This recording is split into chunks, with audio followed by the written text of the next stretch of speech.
Hello, I'm Anna Delaney with ISMG. I'm very pleased to be joined by Matt Locke, Field CTO at Varonis. Really good to see you, Matt. Thank you for having me. So we're talking about securing sensitive data in Yeah. the age of AI, and you've just released a report, The State of Data Security. Yes. It reveals some alarming figures. 99% of organizations have sensitive data exposed to AI tools. So what does that tell us about the state of AI security today? Yeah, it's an alarming stat. So nothing that comes as any surprise, really. I think more than anything, it highlights the speed of which AI is being adopted, and the lack of progress with traditional IT security functions. A lot of companies are realizing now um, that to roll out AI, it's going to highlight issues and risks that perhaps they've been ignoring and not addressing for years. And AI is fundamentally bringing that to the forefront. I want to dig deeper for a bit. So why do so many organizations find themselves in this sort of vulnerable position? Yeah, well, it's because traditionally organizations don't adopt a data-centric focus on security. I think too many organizations are still looking at perimeter-based security, maybe trusting internal employees.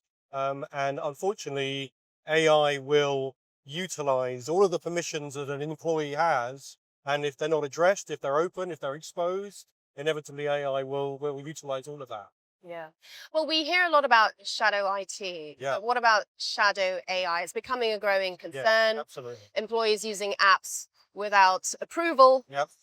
What makes this such a big risk to manage, I suppose, a difficult risk? And what are the other risks that companies are taking on? Yes, of course. It's a massive blind spot for a lot of companies. I think AI, particularly Gen AI, the co-pilots, the GPTs, they are incredibly consumer friendly. They're designed to be consumer friendly. I think in our personal lives, we're using them more and more. And so it's inevitable, I think, that individuals are going to start realizing that they can be more productive, get things done using AI. The lack of investment or focus from organizations means that they run the risk of these tools being used. There's no software needed. There's no logon needed. You can open up a browser and start using AI. And the risks are potentially huge. I mean, there is no real visibility of what's going on. Employees don't really understand the risks of putting sensitive information into AI. We've seen it before where, PII, source code are being uploaded into these AI tools to be able to make them more effective.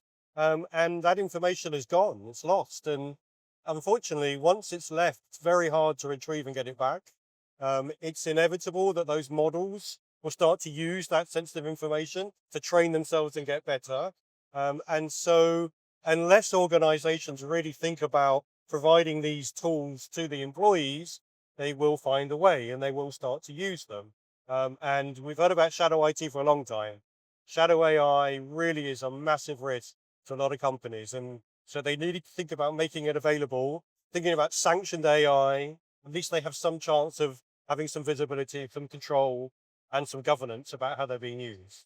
I want to ask you about automating data controls because many organizations still hesitate in Yes. embracing automation. Why do you think this is? What's in their way? Well, there's a number of reasons. I think if you speak to an IT security team, they would happily, readily admit that automation is going to make things like data security challenges that much easier.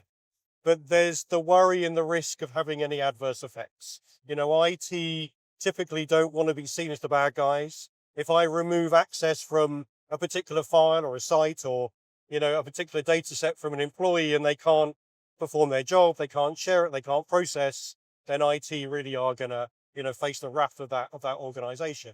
And so automation has somewhat been a bit of a terrifying aspect for a lot of companies. They like to have change control. I mean, really, it comes down to a lack of visibility, a lack of context. I think if organizations want to tackle, for example, AI security and data security, they need to have context of what's important, what's sensitive. Um, they need to be able to get high levels of confidence that these automation policies are going to do what they need to do. They're not going to have an adverse impact. So maybe start by running it in order only mode, maybe thinking about running some some policies around, low risk environments, just removing superfluous access or stale accounts. IT can run, low level automation policies to gain confidence, but most importantly, they can then take that information and share it with, the C-level, the board, to show them the gains that they've made in reducing risk. And there has been no impact on the business. And it's about building confidence. And I think with the sprawl of data that we have nowadays and the amount of permissions that are being generated all the time, it's inevitable that we have to adopt a level of automation. So I think we're getting there slowly, but it's about context, it's about visibility, and it's about confidence more than anything. Who owns the data in the organizations that you work with? What are Yeah. the patterns you're seeing there, and who owns it currently? But also, who should own the data? Well, I mean, it really depends on who you ask. I think most organizations realize now that the business own the data, can provide the frameworks to make sure that it's procured and provisioned and managed and backed up and all that stuff. But I think they recognize that the business do own the data. The business understand the value of the data. They should ideally understand who should have access to it. Um, there's a whole educational thing that we need to keep doing to explain the risks of making mistakes and oversharing. But fundamentally, it is the business that own the data. There are more risks introduced with that type of thing. The business really want to adopt an open model of collaboration and sharing. And if you ask the business to decide who gets access, they'll be very willing to make sure everybody can do their job. You speak to IT and they're very much from a compliance, a security, a risk perspective, they want to lock it down. So it's a happy medium. How do you strike that balance? How do you strike that balance? A lot of it is education. It's really about implementing guardrails, fundamentally. I think with the move to collaboration platforms, for example, as we all went into lockdown, the adoption of collaboration made these businesses function during that time.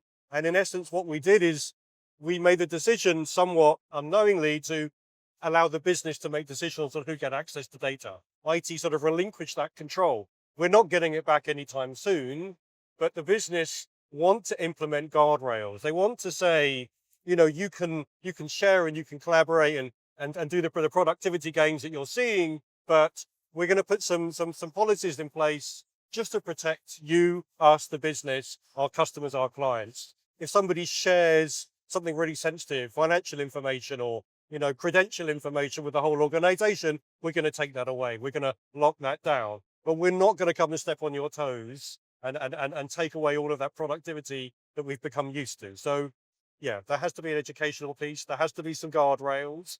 But we also have to trust the business that they know who should have access to it.